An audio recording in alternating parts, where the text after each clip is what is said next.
Hello, Night Nation. I'm Trylko from the Sons of UCF, joined by Eric Lopez of the Black and Gold Banneret. Welcome to Around the Kingdom. Elo, hello. Hello, Trey's coming up on the fastest UCF show around. Knights win over New Hampshire, but is there concern after the performance? Plus, all new music, third quarter. Like it or leave it? We'll discuss that. Plus, Big 12. Ooh, an interesting, good weekend for the Big 12 in football. We'll get into all that coming up on this edition of Around the Kingdom. Yeah, before we get into all of that, Elo, let us welcome in the third member of our team. He is Adam Eaton from the Sons of UCF. Keeps an eye on the clock, keeps us on our toes. Adam, hello.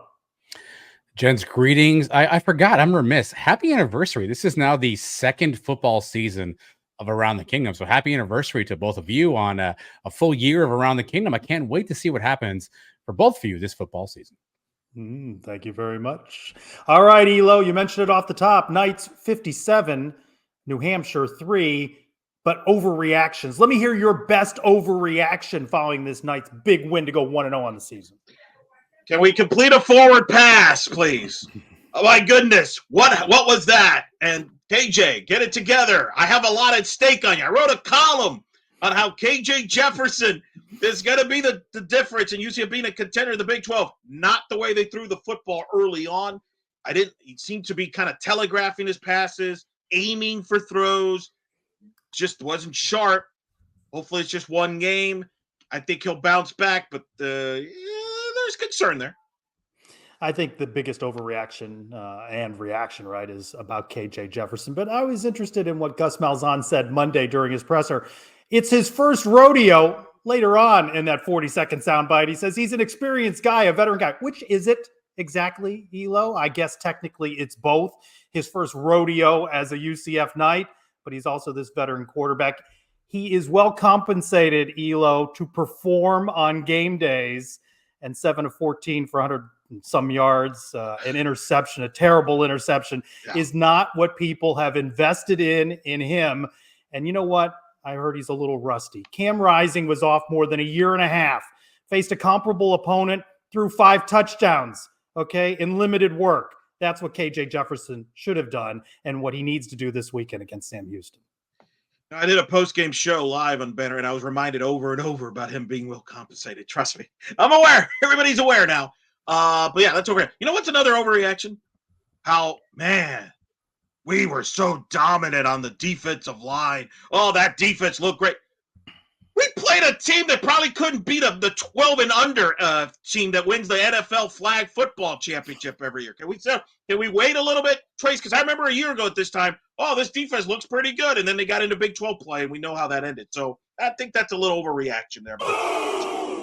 0 sacks, Elo, for that defense. And I asked Gus Malzahn about that Monday, and he said, well, New Hampshire got the ball out pretty fast. Okay, all right. Let's see if Sam Houston follows that same recipe. Well, clearly they have similar quarterbacks than they do in the Big 12. But, Trace, one of the big questions is, coming from this first game as they get set to take on powerhouse Sam Houston State this Saturday night, 6:30 kick. What are some things you are sure of about this team?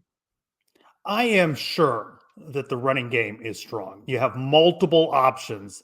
They more than proved it. But can I go back a little bit and use that one to talk a little bit more about our first topic? Did they need to run the ball for more than 450 yards? I'd have rather seen KJ Jefferson work out his issues and throw a few more passes. So I don't know that they needed to run as well. But when did you want him to throw the ball? When they're up 40? Like when was the time to throw I need him in a preseason game such as this to work through the issues. So I am very confident that be it R.J. Harvey or Penny Boone or Miles Montgomery or Johnny Richardson, they can run the ball. If he throws the football more, like you said, and he gets hurt, then what, Trace? Then, why is he throwing the ball so much up that big? I don't think. Well, you could say that about any number of carries that R.J. Harvey had. Did R.J. Harvey need to run the ball at all for UCF to win this game over New Hampshire? There were other people that could run the ball. So you can make that reason and that rationale about any of the players. I mean, all 4 of them got in. I don't know who else you want to play in the running game in there. Get Adam Eaton on the backfield. He could have ran a couple carries against New Hampshire. Here's what I'm sure about. I think we're actually got a special teams that actually could be interesting. Xavier Townsend, I think, is going to be a great weapon as a return game for UCF. And I think Ladarius Tennyson, I told you, I think he's going to be a playmaker in the secondary. Got a block kick. I think our special teams. I don't know about the kicking game, but I do think we have a chance to have a good return game and maybe a couple of blocks this year. I'm sure. Yeah, you know what? For all the success here, 57-3, it's funny. I don't have a lot of things I am 100% sure of. Coaching, discipline, just 3 penalties. Let me see what happens when you play another team. I think all of week 1 is a big overreaction. I am sure of this. Regardless, if there's any injuries in the running backs, I think we're going to be fine. It doesn't matter. You could lose R.J. Harvey. I think you're fine with all the guys you got there. There is no excuse if you lose a running back that you drop off, in my opinion. Yeah. I agree with you. All right. I know you are against opponents like New Hampshire, so that's a topic for 2 minutes that I want to discuss with you. I think the Knights needed this tune-up game, right? KJ Jefferson wasn't live during camp. I think they needed a scrimmage like this to work through some issues. I don't think you can overreact one way or another to his struggles or the success, such as you said, about the defense. I like the scheduling matrix that they have. One of these FCS opponents to open the season, and then a school like Sam Houston State. I'd rather have that Florida game third on the schedule, get those non-conference games out of the way. But I think that's the right mix of games, and I do like having that FCS game as a tune-up. Mike Norvell probably agrees with you right now because he had to open with 2 ACC games, and his team's in a dumpster fire. As a result, maybe they could have used an FCS. But here's my thing, Trace. What does that prove? What are you proving? Because this team played at FCS games last year. What do you actually prove? What do you get out of it? Are you sure this team will be a better football team for playing these games? Because they weren't a year ago. I just think it's an overblown thing. Now, if you want to say this is a scrimmage, replace the scrimmages in August, I'm for it. I just hate the fact that we're starting this college football season with and this is not just a UCF thing. This is across the sport where we have a lot of teams playing FCS opponents and name the score. To me, that's not a good product especially when the prices that you're asking people to pay to either go attend the games or watch it.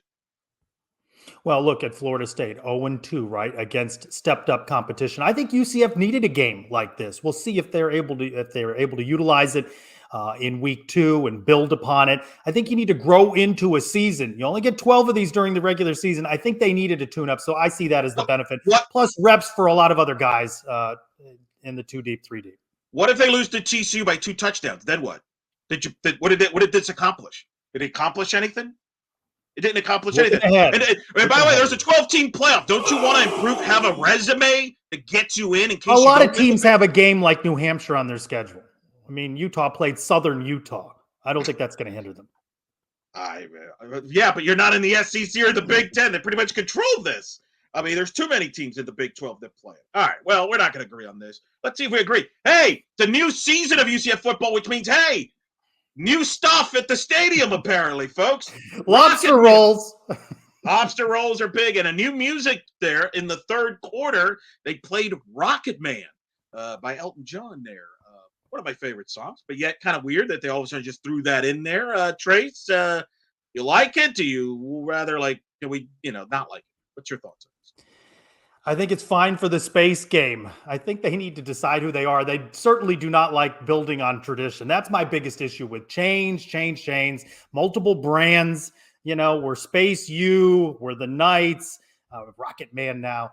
I just would like some built-in things that are traditional, right? And so I don't know that you need to change things over and over again. Sure. How well did that song go over?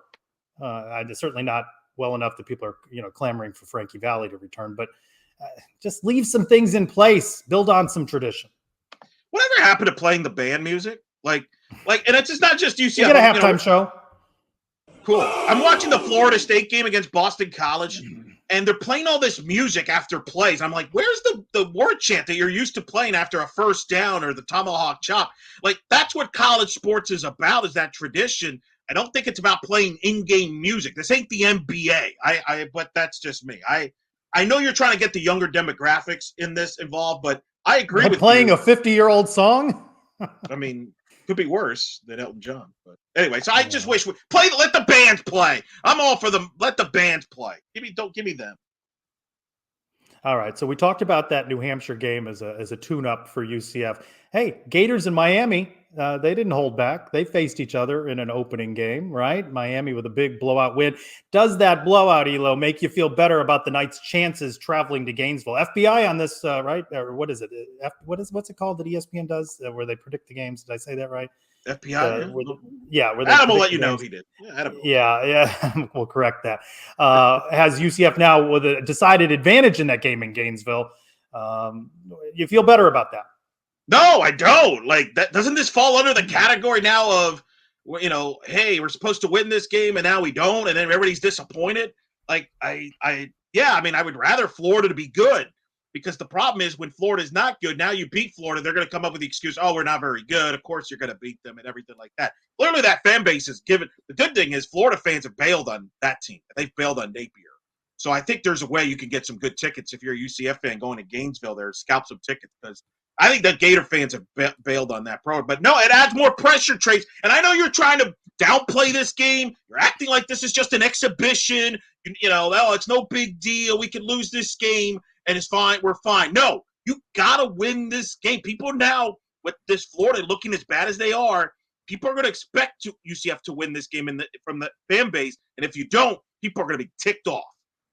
I think the Gators' performance, again, just week one, but you saw some issues that could carry on the rest of the season. Certainly have carried on for a couple of years. Florida State does not look good. It's an excellent opportunity for UCF to seize the headlines in this state. Recruiting, the transfer portal, financial, dollars, sponsorships. There's a real opportunity in front of UCF by being toe-to-toe with Miami in the state. If Miami can continue its success over the course of the season, with Florida State and Florida looking up at the Big 12 UCF Knights. So real opportunity for UCF. And it's interesting you bring up that it may shift the pressure to UCF even more so to win that game.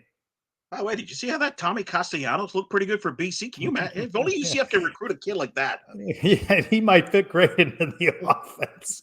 All right, time to bring in Adam and some silliness.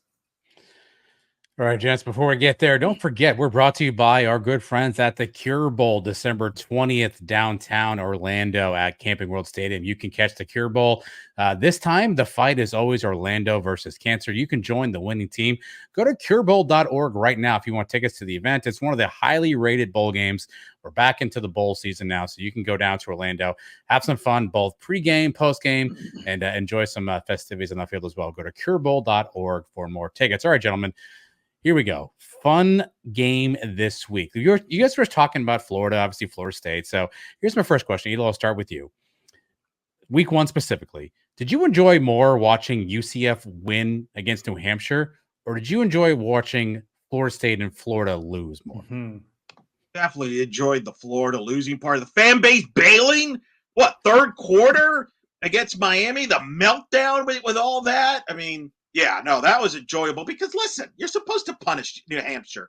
I mean, honestly, I mean, we could probably get 11 guys on the rec team on the UCF there and get a football team together and they could beat New Hampshire. But watching the meltdown with Florida, I mean, that's gold. Got to give Elo credit. For years, he's been talking about the importance of brands in college football, and it just heightens things. I mean, what a slate of games on Saturday. Clemson, Georgia, Florida State, or Florida and Miami. Heightens the competition and the brands. And I'll tell you what, it's probably one of the least satisfying 57-3 wins that you could possibly have because of the angst over KJ Jefferson's performance. So I enjoyed seeing these state rivals fall. All right. You mentioned Thomas Castellanos. Obviously, Boston College had a great performance Monday night against Florida State. So, Trace, I'll start with you. If you could make a trade right now for the rest of the season, you can either have KJ Jefferson or Thomas Castellanos, one season only. Which quarterback would you select right now today? Oh, well, this seems like a no-brainer based on week one's performances. I didn't want to see Thomas Castellanos go, so I'd welcome him back at a bargain in NIL. See, that's a tricky question because are we assuming we never lost him or are we just getting him back this year? Because to me, for all the people that were complaining about, oh, Mikey King should be over JRP, the real argument should have been, should we be playing Thomas Castellanos as the future over JRP? To me, that was the debate. That was the issue I had. But No, I'm going to still take KJ because I think there's still more upside with KJ. I can't bail on my column now, Adam. You can't burn your column in a Heisman talk from a couple of weeks ago. I like Thomas a lot, man. I was bummed out when he left here. I liked him. I mean, courtesy of UCF Mike, Tommy only had 106 yards passing Monday night. Now, he didn't need to do more, but it's not like he set the world on fire with passing. All right, last question for you, gentlemen. This upcoming weekend is family weekend at UCF. So, Elo, I'll start with you. Name one family or friend that you would not want to watch a UCF game with. Who would you not actually want, or who would you not enjoy seeing a game with, family or friend? Oh, that's easy. That's Trace. I've been in the press box with Trace. I've been in the arena when it gets dicey. He is a wreck. He doesn't want to talk to anybody. Gives you this evil look. Like, absolutely, it's a no-brainer. Trace is just. I remember the Baylor game. I'm like, relax, and he's like, oh, leave me alone. Leave me alone. He's beside himself. Wow. I feel you've exaggerated slightly on this. No, Andrew. Right now, Jericho. right now, I don't know how comfortable I'd be watching the Gators and UCF with any of my Gator friends. I don't know how comfortable I'd be with that. Okay, interesting. All right, I'm going to text Andrew right now to get some update on that. But you gentlemen enjoy the second half of the show. Ask Kyle Nash too. Ask anybody in the press box. I'll tell you something. I'm on my best behavior, Elo. Well, you know who's been on there? Some of the best behavior. Some of the teams in the Big 12 this weekend, like, for example, Oklahoma State took care of South Dakota State. Utah, you mentioned earlier, destroyed. Looked awesome in their first weekend. However, West Virginia, big noon, big flop. Got thumped by Penn State at home. Arizona put up 1 million points. They got McMillan, their star receiver, with 300 yards, but gave up a lot of points to New Mexico. Trace, what stands out to you around the Big 12 opening weekend? Again, it's week one. I don't know that you decide anything. I think, though, that we saw Houston is not very good, right? And, boy, I'd rather have UCF's 57-3 win over New Hampshire than Texas Tech's, what was it, 52-51 win over Abilene Christian, right? I think the teams you mentioned, Utah, Oklahoma State, until you beat those teams, right, they are teams that are going to be favored in the Big 12 over the course of the season. Cam Rising, as I mentioned earlier, off to a very strong start, 5 touchdowns, more than a year and a half after he last played in a meaningful game. So I think it was interesting from that. Going to be bunched up all year long. I don't think we can read too much into it, but I thought it was interesting as they re-ranked the teams after week one, UCF in about the same position. So your national media didn't buy in too much to the big win that UCF had. They kept them in about the middle of the pack.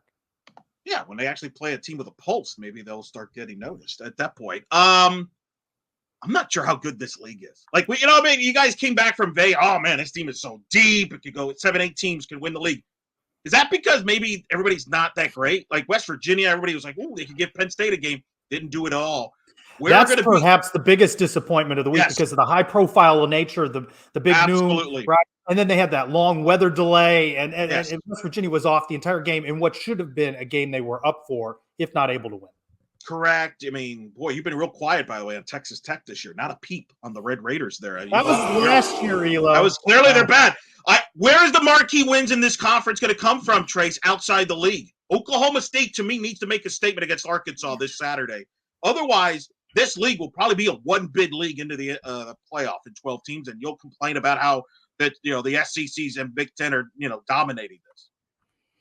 All right, Elo. Red shirt, new rules, perhaps by the NCAA, considering historic changes to amateurism, as if though they have not considered enough already, including permitting athletes at all sports, not just football, to play in a fifth year. Can we just make them employees already, Elo? Put them on the payroll, fifth year. I mean, Cam Rising's been in football, 6-7 years. At Miami tight end with 9 years. In college football since 26. I know he's had injuries, but it's out of control. Is this the Alec Holler rule? Like, is this where we get Holler back? I mean, I don't know. What's the point of this? Because here's the problem I have with this. How many of these players do you actually think will stay at a school for 5 years? No, they're going to chase dollars, go from school to school, be Dylan Gabriel. So exactly. So why give him the extra year? Let him move on. Like, that's the beauty of college. I know we just had this with the pandemic, but I'm not sure that getting him another year or two, yeah, you're going to make more revenue, but it's not going to be at that place. You're just going to have more transaction movement. I just don't like that at all. But there's a lot of things I don't understand what they're doing right now. College athletics. Make them employees. Where do you think this is heading, right? Remember the attempt a couple of years ago to unionize, and that kind of got beat back. I think there's going to be a renewed attempt to do that.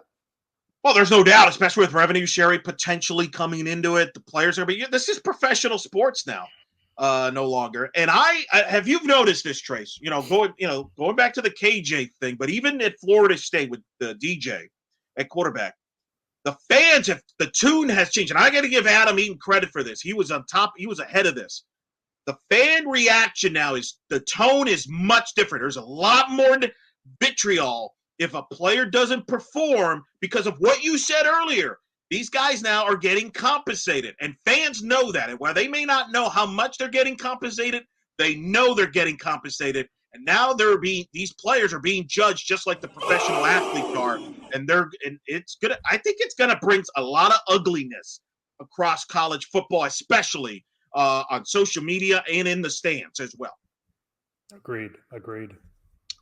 But at a positive note, while they stick around, college football has added a 2-minute timeout because they want you to call it a timeout because you can't call it a warning. Trace, do you like the 2-minute timeout added to college football this year? I don't really mind it.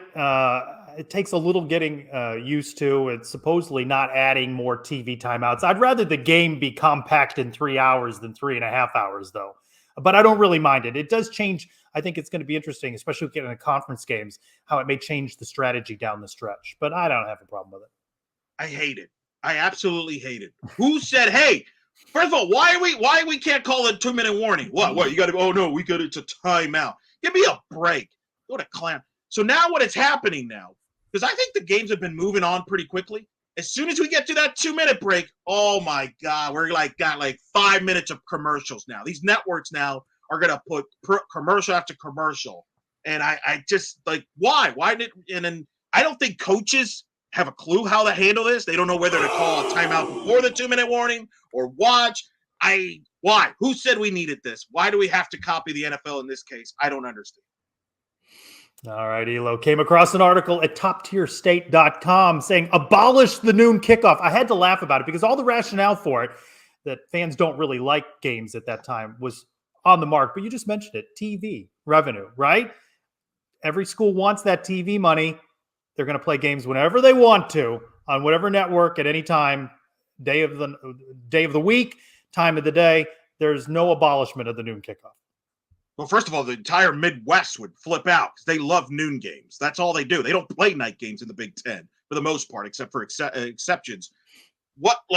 Noon games used to be a big deal. I think the media, I'm going to speak for the media, Trace, we like the noon kickoff because we get to leave it at an organized time, not like some ridiculous 2 or 3 in the morning like you did the other night. My God.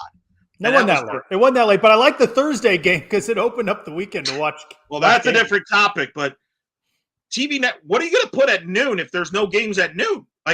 Longer pregame show. Oh, that's what we want. By the way, Fox, the viewership would suggest last year most of the highest rated games were the noon games on Fox. Ohio State, Michigan, right? That's the most watched game of the year. You want to know what's going to be the most watched college football game this weekend? Texas at Michigan. You know what time that is? Noon on Fox. The noon slot works because most people can watch games at noon more so than at 7 or 8 o'clock at night. It's ridiculous. Get that guy out of there. Ban that guy, whoever. Do a Dion and ban that guy that wrote that article. Crying out loud. Ever covering the sport. God. All right. Draft day, everybody. Yours truly nailed that UCF New Hampshire game. I know. Yeah, I went out on a limb with that number 1 pick. I am on the board. Adam is on the hot seat. UCF, he predicting a UCF win over Sam Houston State. Trying to get on the board. I feel pretty confident if things go awry against Sam Houston State, it's going to mess up a lot of other thinking this season. I think Adam is in a good place. All right, let's talk props, Elo, as we catch up on some time. I just want to check in quickly on that first week prop of tight end 24.5 or over. Yeah. With one of the 7 standout breakout. He's on a pace to have 12 catches or half. So not off to a good start on the over at the tight end position. What about this week, Hilo? What do we got? Courtesy of our good friend Andrew Trylko, over under 19.5 pass attempts by KJ Jefferson against Sam Houston State. Attempts, folks, attempts. I will go under. I think they run over Sam Houston. I think he'll throw about 17, 18 times. I want to see him throw more, but not too many more. I'm going to put him at 24 attempts, 16 completions, Elo. I just want to see him make better passes and better completions. If they run for this many yards again and he doesn't throw many passes or throw many of those well, I think there's going to be a lot of nervousness going on the road at TCU if we don't know what we have at quarterback. So I would agree. Go with the over, Elo. I will say this. Is the stats what you want to see, better stats, or do you want to see just, okay, he completed, threw a ball really well there? Because sometimes stats can be consistency, improvement, and consistency. Yeah. Correct. Yeah. But he's not throwing more than I don't think he's throwing more than 19 times. Not with that running game against Sam Houston. I think this year, my prediction is at the end of the year, UCF will end up running the ball this year 60% of the time. Yeah, I can see that. Yeah. That's my number. As long as it leads to wins. Well, how many wins is satisfactory, right? I mean, that's the question. And over who? And versus who, and how do you do it? Yeah. But that's going to be a problem. All right, let's move on to the big result this weekend, ladies and gentlemen. Women's soccer, UCF knocking off nationally ranked Georgia 2-0. Shout out Chloe Netzel, 6th goal of the season, Trace, in just 4 appearances for her. Big win for women's soccer there at USF. Men's soccer, on the other hand, a 1-1 draw with Wake Forest. But hey, they move up in the rankings.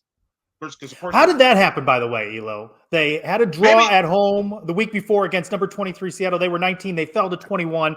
They draw against a Wake Forest team out of the top 25. They move up 2 positions. It's a little weird. Maybe they got confused. Maybe they saw the 2-0 win against Georgia, decided to move them up because that, the difference there. But which of those 2 results stands out more to you? I would say, for different reasons, both.